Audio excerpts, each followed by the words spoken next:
con sus experiencias en Costa Rica. En este cierre de lujo, invitamos a República Dominicana y a Uruguay a que nos alimenten ese sueño. Continuamos con el panel Experiencia Internacional de Zonas Francas, en el cual contaremos con Carlos Wong, director general de Coyol Free Zone, Manuel Martínez, CEO de DP World República Dominicana, Lidia Casaban, gerente general de la Cámara de Zonas Francas del Uruguay, y a nuestra moderadora Mariana Pacheco, ex embajadora y consultora de negocios internacionales. Bienvenidos al escenario. Mariana, en pantalla pueden ver el tiempo asignado.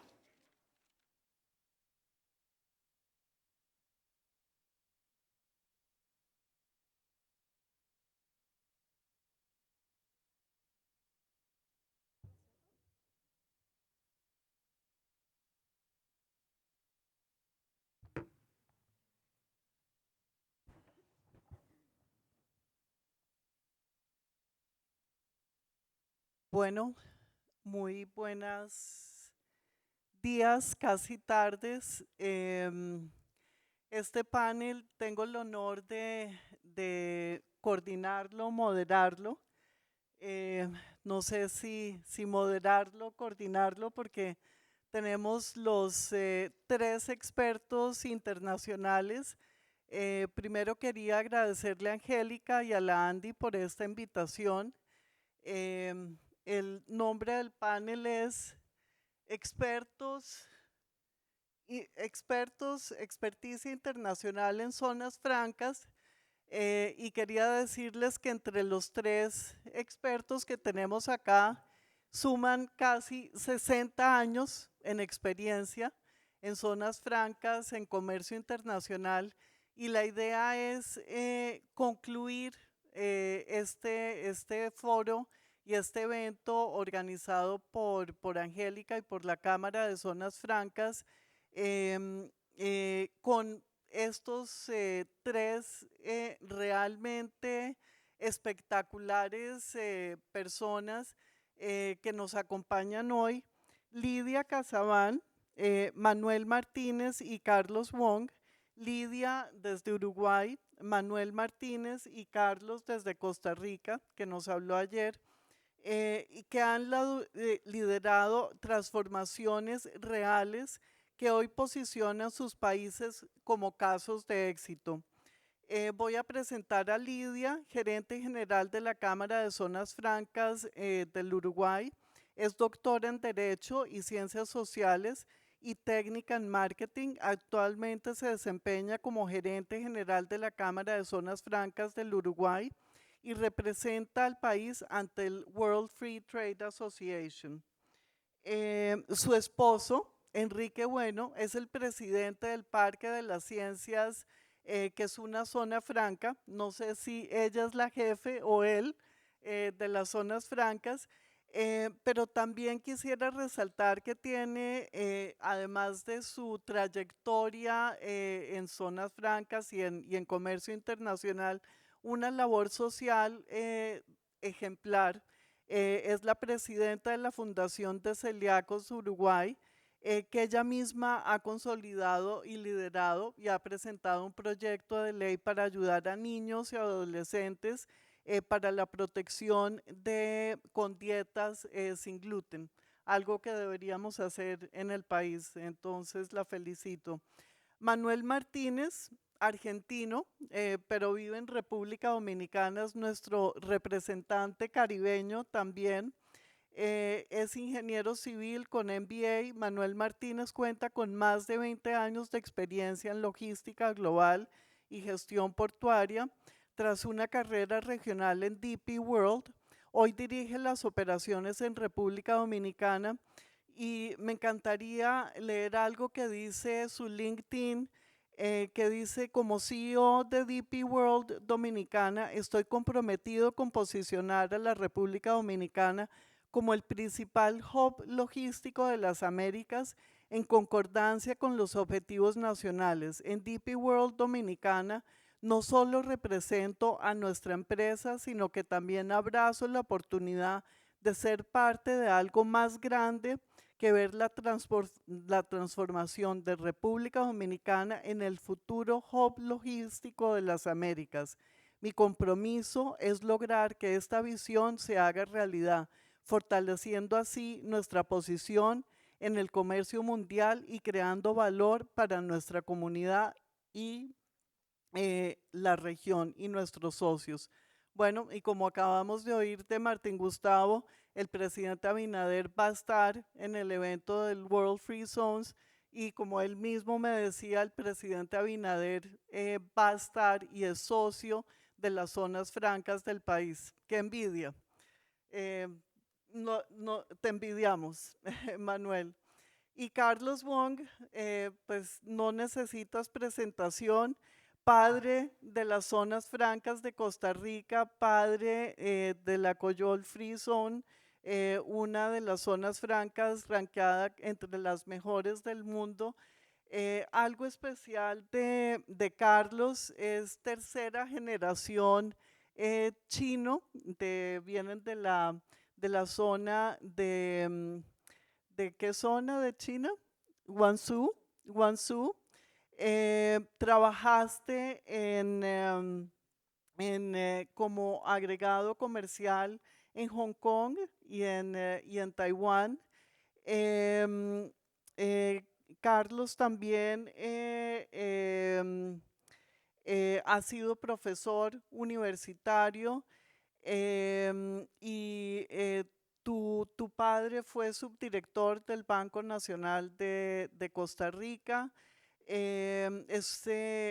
Empezó trabajando como profesor de economía, pero has dedicado tu vida realmente a las zonas francas y eres un referente en las zonas francas, no solamente de Costa Rica, sino también de la región.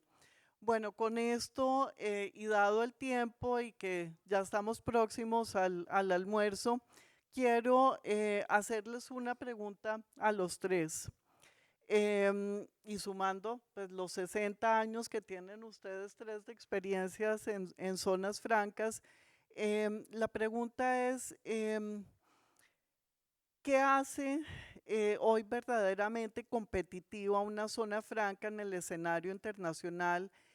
Son los incentivos, la infraestructura, el talento. Hemos oído todo esto como una característica especial de zona franca, la ubicación, la articulación institucional, los ecosistemas, qué valoran los inversionistas para que esos casos de éxito, bien sea en Uruguay, en República Dominicana, en Costa Rica, hagan de sus países esas zonas francas de éxito. Vamos a empezar contigo, Lidia, después contigo, Manuel, y después con Carlos. Lidia, adelante.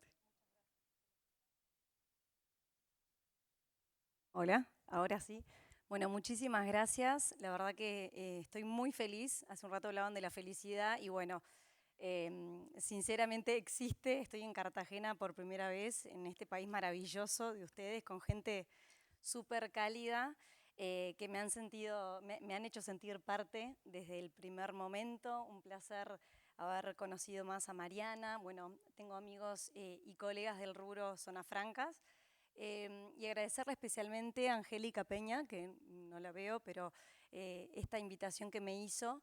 Me tomó muchas horas llegar desde Uruguay, parece que estamos cerca, pero bueno, la conectividad a veces hace que ponemos bastante.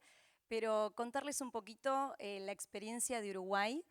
Si me permitís hacerte una precisión, Mariana, Uruguay tiene más de 100 años de existencia del régimen de zonas francas. Somos el primer país de Latinoamérica que acuñó el término zonas francas desde 1923.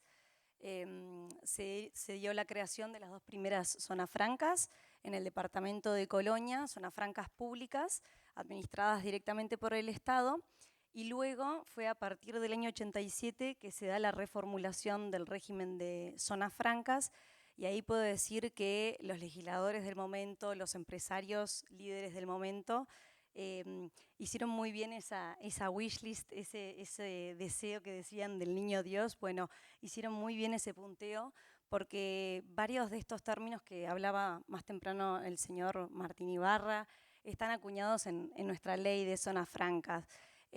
Uruguay tiene un marco normativo excelente.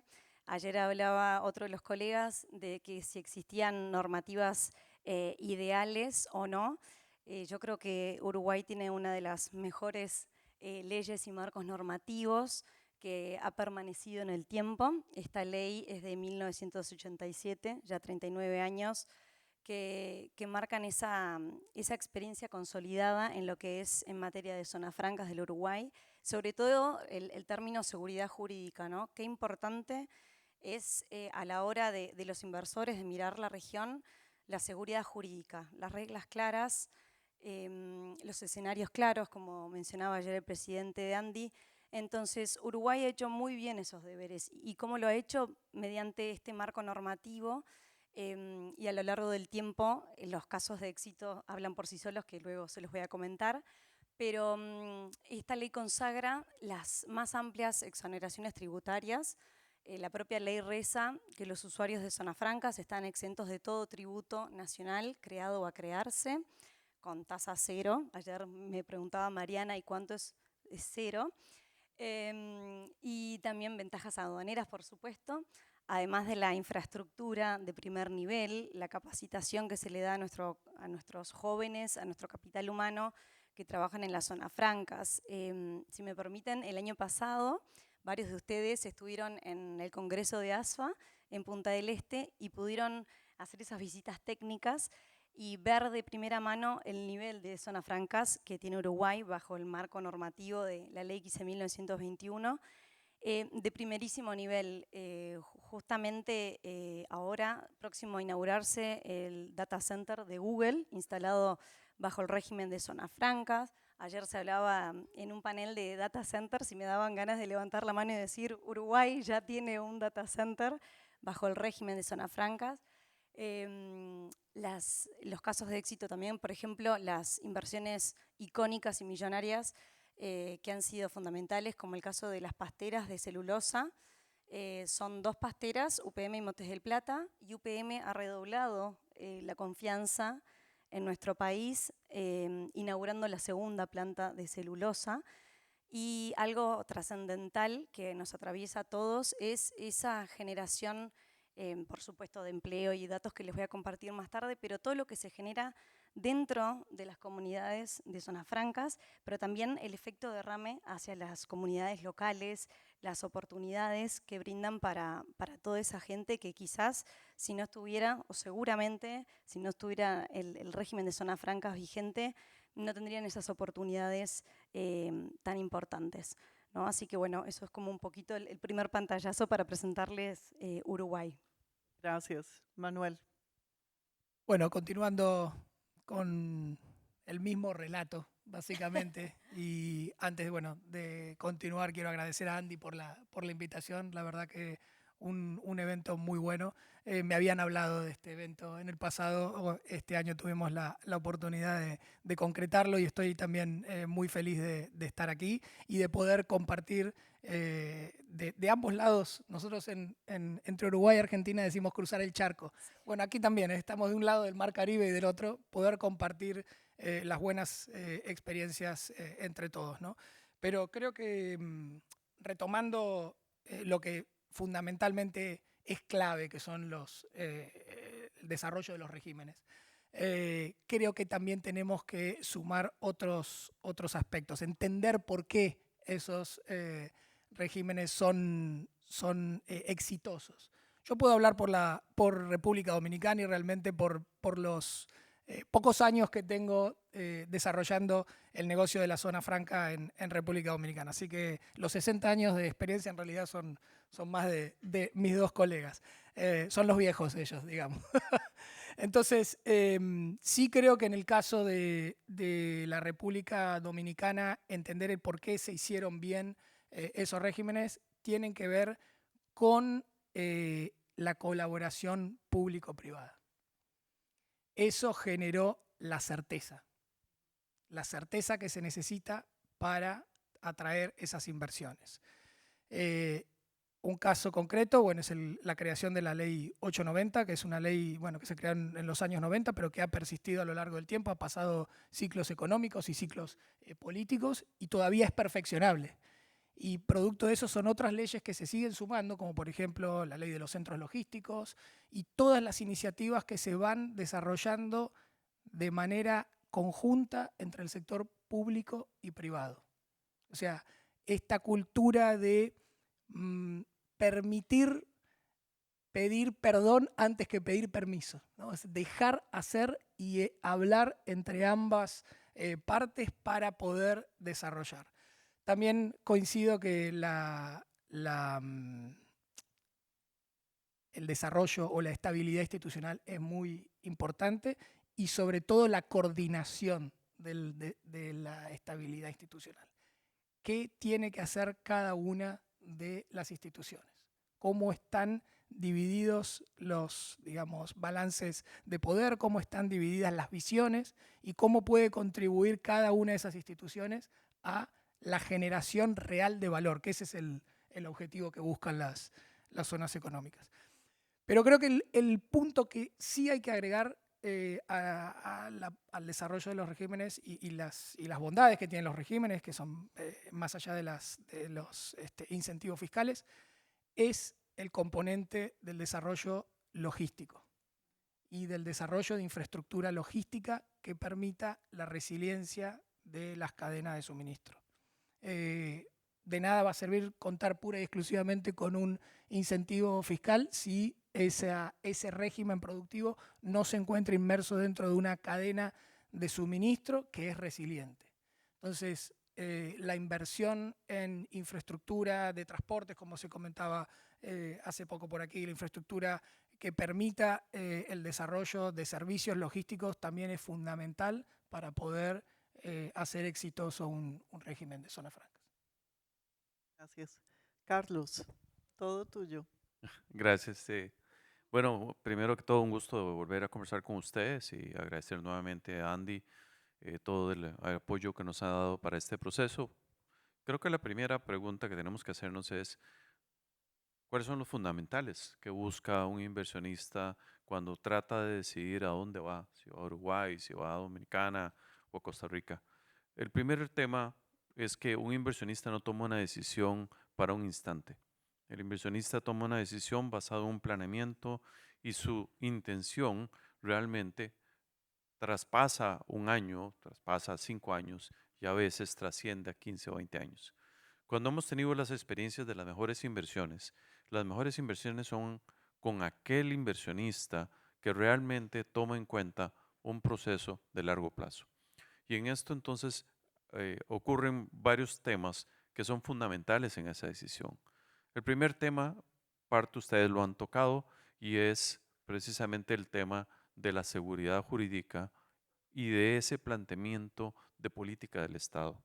Pero yo creo que aquí, cuando hablamos de política del Estado, no hablamos simplemente de la intención de un presidente o de varios presidentes de manera consecuente sobre decir si estamos apoyando a las zonas francas.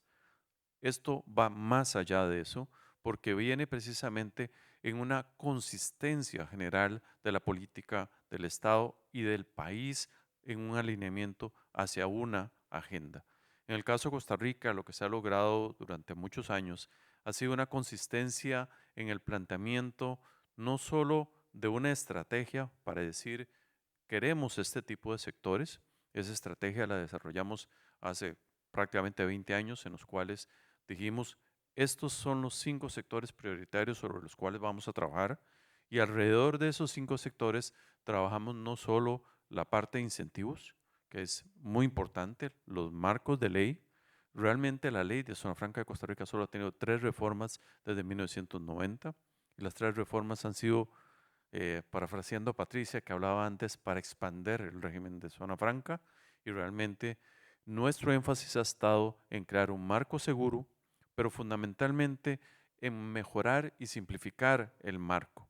Una de las cosas que hemos visto es que para un inversionista no es solo importante tener claro el marco, sentir que ese marco tiene seguridad jurídica, pero algo muy importante es cómo es de la simplificación de operaciones. ¿Puedo realmente trabajar en un país o voy a llegar a un país que aunque tenga un marco claro, está lleno de regulaciones? Las regulaciones son un tema muy importante el simplificar trámites. Nosotros creamos en Procomer una organización básica que se llama la BUI, que busca precisamente todo el tiempo estar recortando, mejorando procesos. Utilizamos mecanismos de Six Sigma para analizar cada uno de los procesos que lleva un inversionista y se ha ido buscando mejorar desde procesos aduaneros, procesos de permisología, diferentes temas, con lo cual se busca que la inicio de operaciones y la operación en sí de nuestros inversionistas en Costa Rica se mejore fundamentalmente. Entonces es el pilar de una política consistente, de una política que profundice también en simplificar trámites, es fundamental, pero también en crear el ecosistema como un todo. En cada uno de esos sectores que planteamos que es no solo la intención de atraerlo, sino el conformar los elementos de la infraestructura de parques que se requiere. No, para si quieres traer, por ejemplo, en el caso de nosotros, dispositivos médicos, requieres una estructura de parque diferente. No Claro. puedes tener dentro de un parque de dispositivos médicos una empresa que produce artículos que contaminen o que puedan Sucios. generar, digamos, condiciones diferentes al sector. Entonces, una estrategia tiene que ser consistente en sus diferentes elementos. Por otro lado, el tema importante a la par de esto viene con la formación del talento. Y la formación del talento parte no solo del compromiso de las organizaciones del Estado eh, para proveer el recurso calificado a nivel de las universidades, requiere precisamente la mejora de las regulaciones para que las universidades, tanto privadas como públicas, puedan alinear sus currículums a las necesidades cambiantes, sino también a crear flexibilidades para poder conformar el personal técnico, para poder ayudar a las personas que no tienen formación a ingresar. Todo este alineamiento al final logra cosas como lo que ha logrado Costa Rica, no solo 317,000 personas trabajando en el régimen de zonas francas, no solo casi 37,000 millones de dólares entre exportaciones de servicios bajo zona franca y de manufactura bajo zona franca, sino también lograr algo muy importante y es que el salario medio, el salario promedio de las zonas francas sea mucho mayor que el salario promedio pagado en nivel nacional. Y eso viene a crear también otro elemento de cohesión y es, número uno, un país que comprende que a través de las zonas francas obtiene beneficios no solo de buenos empleos, de mejor remunerados, sino también un beneficio económico. Y en eso hemos contribuido a permanentemente medir el impacto del régimen de zona franca en nuestra economía y podemos decir hoy que por cada dólar de exoneración que el país otorga, recibe $2 en el caso de nosotros, en el caso de Uruguay 7 le han puesto una medición y creo que en Dominicana anda por 5 o 6. Es decir, es claro que en nuestros países el régimen de zona franca contribuye significativamente de una manera positiva a nuestros países en cosas que van mucho más allá del empleo. Entonces es esa consistencia la que me parece que es fundamental para poder decir que como país queremos ser competitivos. Gracias. Te adelantaste un poco, pero gracias. Bueno, Lidia, para profundizar en el enfoque institucional, me gustaría pasar contigo em, porque Uruguay se ha destacado por convertir las zonas francas en una verdadera política de Estado. Las zonas francas, como decía Carlos, pasaron en el 2025 a representar el 6.1% del PIB, no el 7 como lo tenía, y generaron más de 66,000 empleos directos e indirectos en Uruguay. O sea, es una parte importante de la economía uruguaya. Entonces, si nos puedes desarrollar un poco que ese concepto de las zonas francas como política de Estado en Uruguay y casos de éxito, especialmente zonas francas de servicios en Uruguay. Gracias. Muchas gracias, Mariana. Yo creo que Carlos, después de estos 2 días de congreso, tiene que patentar el término consistencia y es algo real. justamente estos 3 casos de modelo o de éxito han sido consistentes en esta política de Estado. Sin duda han acuñado el término de zonas francas como parte real y verdadera del desarrollo económico de cada país, ¿no? Sin duda que en el caso de Uruguay es el mayor instrumento para el desarrollo económico de la economía del Uruguay. Justamente las cifras hablan por sí solas, ¿no? Más allá de los incentivos tributarios, de las garantías que ofrece el Estado en la propia ley, que es garante bajo responsabilidad de daños y perjuicios, o sea que le garantiza las condiciones a los usuarios durante todo el término de su contrato, ni que hablar el rol fundamental de los desarrolladores privados a partir de la ley del 87, proporcionando infraestructura, servicios de primer nivel, como hablaba Carlos más temprano, también la capacitación para los jóvenes. Uruguay emplea muchísimos jóvenes, empleo de calidad, empleo joven, empleo de muchas mujeres. El 60% además tiene nivel terciario en las zonas francas. Y sin duda que tenemos que mirar como un todo integral, como hablaban ayer. No hay que mirarlo como nodos aislados, sino que son parte de la política de desarrollo económico de cada uno de estos países. Uruguay tiene 15 zonas francas habilitadas, actualmente 12 son operativas, próximas a inaugurarse zonas francas de servicios. El 37% de las exportaciones de nuestro país salen desde las zonas francas y de las cuales 63% son servicios, con su principal destino que es Estados Unidos. Entonces, por ejemplo, unicornios como Mercado Libre, Globant, Despegar, son casos de éxito que tú me consultabas, como para mencionar algunos.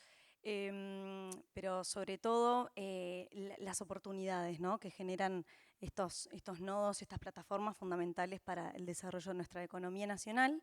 Y sin duda que han pasado los distintos partidos políticos en nuestro país y todos lo han acuñado, lo han adoptado el término zona franca como sin duda un instrumento trascendental, fundamental, y lo han respetado, lo han valorado y además lo han logrado potencializar para, bueno, cuando vienen esas inversiones extranjeras y tienen que ver la tabla de cualidades de cada uno de estos marcos normativos, mirar la previsibilidad de cada país, la estabilidad social, política, económica, bueno, son todos factores que no están aislados, ¿no? El marco normativo, las características propias de cada país y todo lo que las zonas francas generan son, sin duda, han justamente confluido en el éxito, por ejemplo, de varias empresas multinacionales que han optado por nuestro país, ¿no? Varias personas que estuvieron en el Congreso Zonas Francas se han podido tomar fotos con nuestro presidente de izquierda, presidente de derecha, presidente de todos los partidos y banderas, como dije, han respetado este régimen, así que la experiencia de Uruguay habla por sí sola. Sí, es cierto, habla por sí sola. Bueno, pasamos al argentino caribeño de nuevo. DP World, República Dominicana, 3.1% del PIB representan las zonas francas. En República Dominicana, 8.400 millones de dólares en exportaciones. Eso es 67.7% de las exportaciones del total. 200.000 empleos directos son las zonas francas. En fin, y DP World ha sido realmente un actor importante en este crecimiento de las zonas francas y en general del comercio logístico y del comercio exterior en República Dominicana. Quisiera que nos hables un poco de esa presencia y de ese hub que habla tu LinkedIn en República Dominicana y qué ventajas concretas, o sea, nosotros hemos oído desde ayer la cantidad de potencial que tiene Colombia, pero como que no hemos sido capaces de traducir ese potencial en realidades. Háblanos cómo hicieron ustedes de generar ese potencial en esa realidad de lo que hicieron ustedes en DP World en República Dominicana. Sí, es un largo camino, ¿no? En realidad, hoy en día vemos el fruto de ese potencial, pero el camino que ha recorrido DP World a lo largo de su historia en República Dominicana es importante, ¿no? Más allá de las inversiones. Pero creo que es importante también hablar un poco de lo que es DP World, ¿no? DP World es también un operador de inicialmente infraestructura que ha ido evolucionando en la historia. Inicialmente operador portuario, ¿no? Cientos de puertos alrededor del mundo, que fue evolucionando hacia un integrador de servicios. Hoy en día ya es un integrador de servicios end-to-end. Ya no somos solamente un operador portuario, tenemos presencia en más de 79 países, más de 560 unidades de negocio, incluyendo las unidades portuarias, las unidades de zonas francas, las unidades de servicios logísticos, ¿no? solamente de almacenamiento, freight forwarding, todo tipo de servicios logísticos, y las de servicios marítimos también que se han incorporado en el último tiempo. De hecho, no sé si todos lo sabían, pero también tenemos presencia aquí en Colombia. Tenemos una oficina, aquí está Belén levantando la mano, que tiene una oficina de servicios logísticos en Colombia. Entonces, ¿qué es lo interesante de esto? Es que nosotros pasamos de ser desarrolladores netamente de infraestructura a ser desarrolladores de ecosistemas.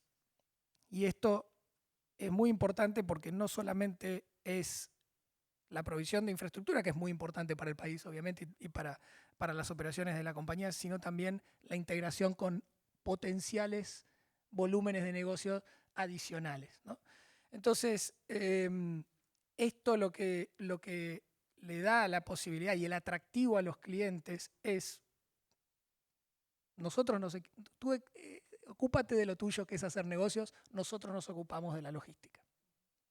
Y eso en un contexto como el actual, ¿no? En que sabemos que hay grandes fricciones geopolíticas en el mundo y que han llevado a evolucionar el nearshoring hacia otras latitudes del planeta, hace más fácil la toma de decisiones de los inversores, que es un poco lo que decía Carlos. Y eso es lo que busca DP World con esta creación de ecosistemas.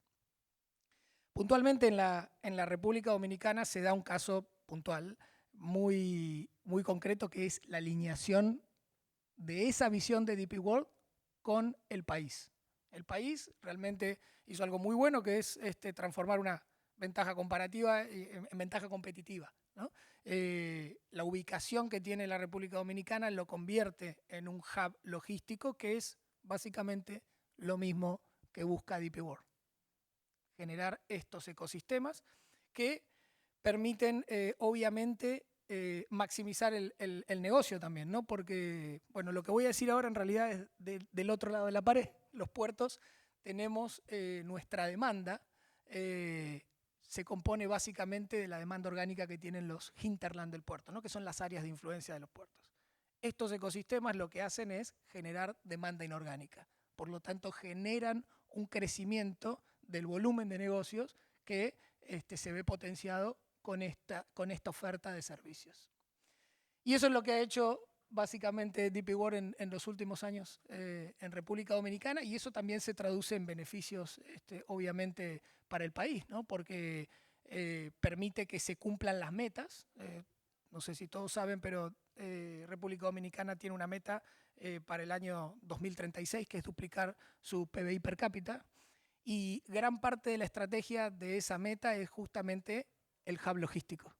Y lo que hace DP World es contribuir a cumplir esa meta, que va a generar más actividad económica, que va a generar empleo de calidad y que obviamente dinamiza la economía, ¿no? Sí, alineada con el presidente y con el apoyo de toda la institución gubernamental. Totalmente alineado. Sí. Y y con el apoyo. Sí, qué envidia. Bueno, Carlos, tú dijiste todas las cifras que yo tenía aquí en mi papel, entonces pues no las voy a repetir, pero Costa Rica 15% del PIB viene de las zonas francas, pero atrae el 74% de la inversión extranjera, que ese no la dijiste. Entonces, bueno, la voy a reiterar acá. Pero me gustaría que nos contaras, ya que estamos nosotros también en medio de un tema electoral, como has podido oír, ¿cómo se han comportado los flujos de inversión extranjera en Costa Rica y cuál ha sido el impacto de las zonas francas en la economía, especialmente tras el reciente proceso electoral que tuvieron y cómo se proyecta ese entorno político para las zonas francas en Costa Rica? Eh, Eso, no te vayas a adelantar a la última pregunta para los tres, que es qué nos van a decir frente y cuáles son sus recomendaciones para los candidatos presidenciales, por favor, y para bueno, los colombianos frente a las próximas elecciones presidenciales. no, muchas gracias. Lo que preguntas es bastante interesante. Costa Rica es el principal receptor de inversión extranjera de la región, particularmente Centroamérica y Caribe. Durante los últimos años hemos venido manejando volúmenes de más de 5.600 millones de dólares de inversión por año, con un total de aproximadamente eh, son entre 100 a 75 proyectos nuevos cada año. Y una parte muy importante de estos flujos se compone en flujos de reinversión. Entonces, una de las cosas que también Costa Rica ha venido teniendo es una continua reinversión de su cartera de clientes. Y eso es algo que también es importante cuando uno analiza los temas de flujos de inversión. Y es cuánto de los clientes son nuevos, pero cuánta inversión está generando tu propia cartera. Y en el caso particular de Costa Rica hemos tenido una gran reinversión por parte de empresarios que básicamente indica esa seguridad que tienen en el país. Esa parte viene siendo muy importante. Ese impacto de esta reinversión, pues básicamente nos viene llevando a que el régimen de zonas francas hoy representa un 15%, donde tenemos sectores muy dinámicos. El crecimiento de dispositivos médicos durante los últimos años viene siendo una tasa promedio entre 18 y 22% anual, con lo cual tenemos un impacto de crecimiento significativo en las áreas de manufactura avanzada y por eso el sector de manufactura sigue creciendo muy rápidamente. Lo que estamos teniendo durante los últimos años es una transformación importante en el sector de servicios. Las exportaciones de Costa Rica de servicios, no de turismo, sino de servicios de valor agregado, son una cifra muy significativa. Sin embargo, Costa Rica viene enfrentando los últimos prácticamente 3 años un proceso de revaluación de la moneda muy significativo, lo cual ha hecho que el costo de mano de obra de Costa Rica aumente en prácticamente un 30% en 3 años. Y eso ha hecho que la tasa de crecimiento de nuestro sector de servicios baje significativamente y pase a ser una tasa de crecimiento de un 3% únicamente. Eso para efectos de nosotros sigue siendo hoy el reto más importante para Costa Rica como país y es cómo poder compatibilizar un aumento de costo de mano de obra como la que hemos enfrentado y cómo poder generar flujos continuos de inversión en el tiempo. Para eso lo que hemos trabajado es, en el caso de manufactura, se ha respondido por vía de productividad. Entonces lo que ha habido es un aumento enorme en la productividad a través precisamente de mecanismos de más inversión en capital, de mejora de procesos y otros elementos. Y en el caso de servicios, la parte más difícil ha sido porque tenemos no solo un aumento de costo de mano de obra, sino un cambio tecnológico. El impacto de los sistemas de inteligencia artificial para los servicios de valor agregado también es importante y eso está haciendo que ese sector enfrente hoy retos importantes. Entonces, cuando lo vemos desde el punto de vista de Costa Rica como país, seguimos viendo un sistema de zona franca que contribuye de una manera significativa a la atracción de flujos de inversión extranjera, donde seguimos teniendo más bien una transformación hacia una Costa Rica de manufactura, de productos de alto valor, de alta productividad, y lo cual está a su vez provocando una transformación en las necesidades del mercado de mano de obra y está poniendo precisamente a Costa Rica a dar un paso más allá, y ese paso nos está llevando precisamente a un país con un PIB per cápita cada vez mayor, donde tenemos precisamente un impulso en todos estos temas de manufactura avanzada como motor principal a nuestro crecimiento económico. Buenísimo. Angélica, nos vamos a pasar 5 minutos, pero es la última pregunta para los tres, que es la más importante. ¿Qué recomendaciones nos dan ustedes a Colombia, los colombianos?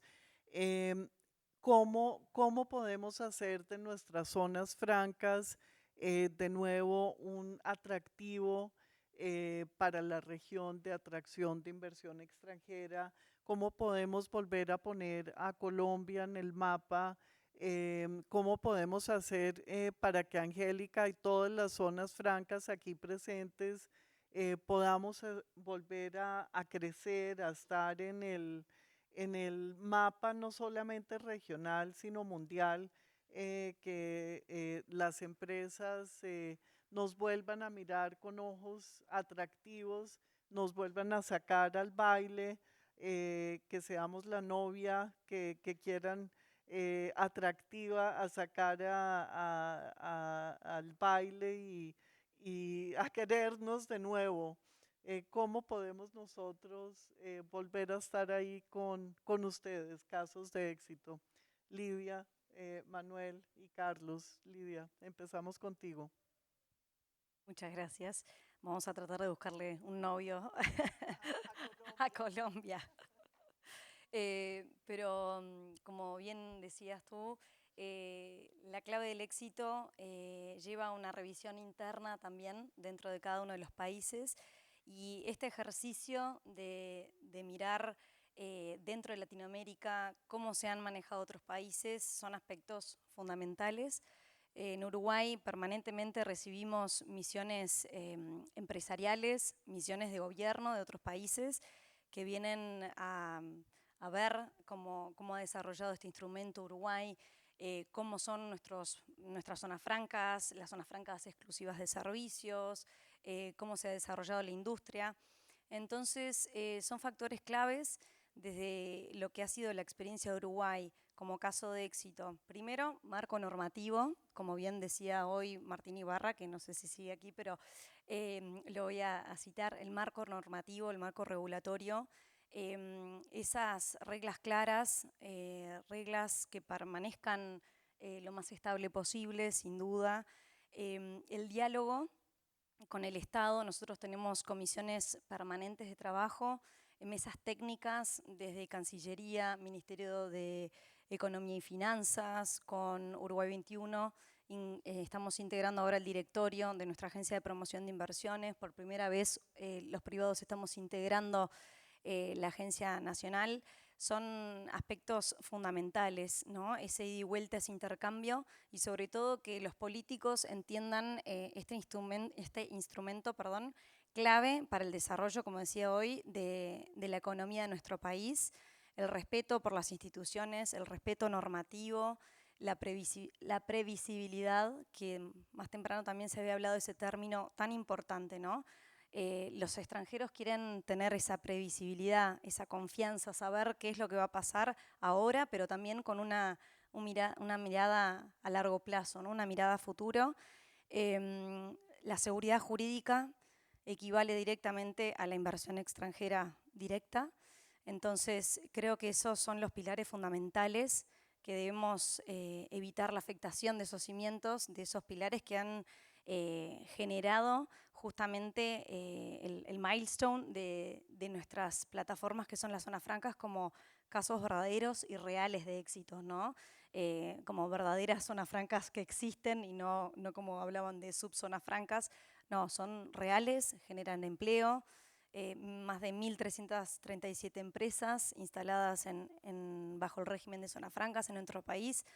No se olviden que Uruguay somos solo 3,5 millones de habitantes, entonces qué importante que son las zonas francas para nuestro país, más del 6%, entonces qué agradecidos que tenemos que estar justamente con este régimen, este instrumento trascendental para nuestra economía. Manuel. Nos quedan 30 segundos, así que voy a tratar de No, ser no, breve. no. Ya Angélica Eh, dijo que No, 5 minutos. voy a tratar de tranquilo. resumirlo en 2 puntos. Uno, creo que ya lo comenté, son las metas. Sí. Metas y diálogo.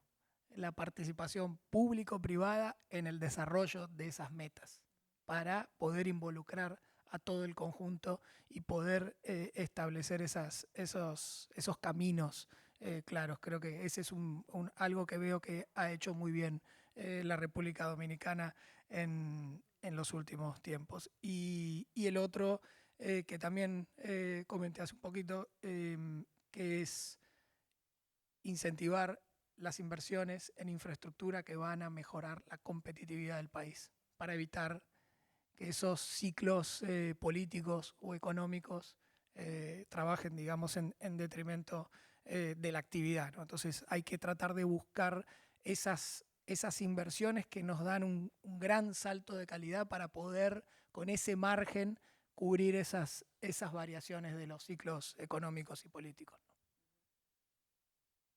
Bueno, en aras del tiempo, yo creo que primero rescataría todo el decálogo que planteó Martín. Creo que fue un decálogo muy bien planteado, muy puntual y del cual coincido en muchos puntos respecto de lo que se ha recomendado. Y creo que tanto lo que menciona Lidia como lo que menciona Manuel son temas muy relevantes para precisamente transformar y crear en Colombia un sistema. Pero yo lo resumiría en una gran palabra que se llama competitividad. ¿Sabes? Hay que trabajar en la competitividad de país.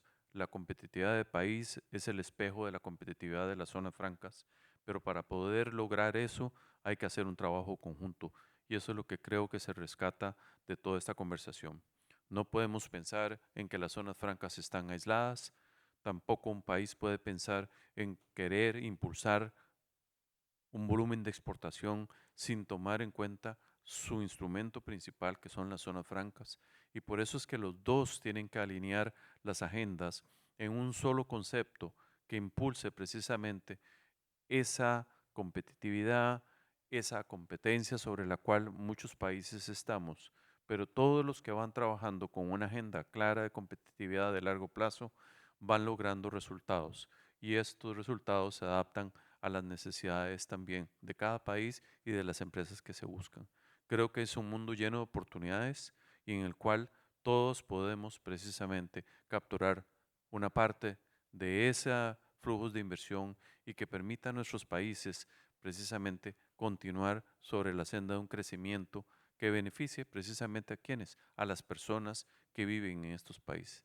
Y lo que no podemos dejar de pensar nosotros como desarrolladores es que somos parte de este país y que por lo tanto tenemos que contribuir a que a través de los empleos que se generen en nuestros parques, en nuestros desarrollos, contribuyamos precisamente a un mejor desarrollo, a una economía más balanceada y que eso a su vez se va a ver reflejado precisamente en una mayor competitividad de país y en un mejor futuro para todos.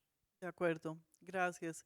Voy a recoger simplemente lo que han dicho los anteriores paneles y ustedes. Política de Estado, seguridad jurídica. Alguien dijo creernos y creer en las zonas francas, que creo que es muy importante. Ver hacia el futuro. Creo que muchas veces cometemos el error de ver solamente el ahora, el hoy. Zonas francas tecnológicas, cloud free zones, de emprendimiento, música para el oído, ¿no? Mi hijo, por ejemplo, estudia música para videojuegos. Hoy en día él no podría trabajar en Colombia y menos en una zona franca porque él estoy segura que va a trabajar en, no sé, en Dubái, en algo nada que ver. Música, él estudia inteligencia artificial para música, o sea, nada que ver con una zona franca en un sitio encerrado, no podría estar, o sea, tenemos que generar algo flexible, un régimen flexible para que pueda entrar, como hicieron en Dubái, en un hub de videojuegos, en un hub para videojuegos. Seguridad de orden público, políticas de Estado, metas ambiciosas, eliminar barreras, modernizar y flexibilizar el régimen, confianza entre el gobierno y los empresarios, apoyo político, estabilidad jurídica, conectividad, infraestructura, generar valor, tecnología, innovadores, la parte académica, el régimen de cambio, una aduana moderna. En fin, todo esto yo creo que nos lleva, Angélica, a repensar las zonas francas y pensar hacia el futuro y pues aprender de las zonas francas que ustedes han hecho un ejemplo de éxito y agradecer a Angélica y a la Cámara de Zonas Francas y a la ANDI. Mil gracias.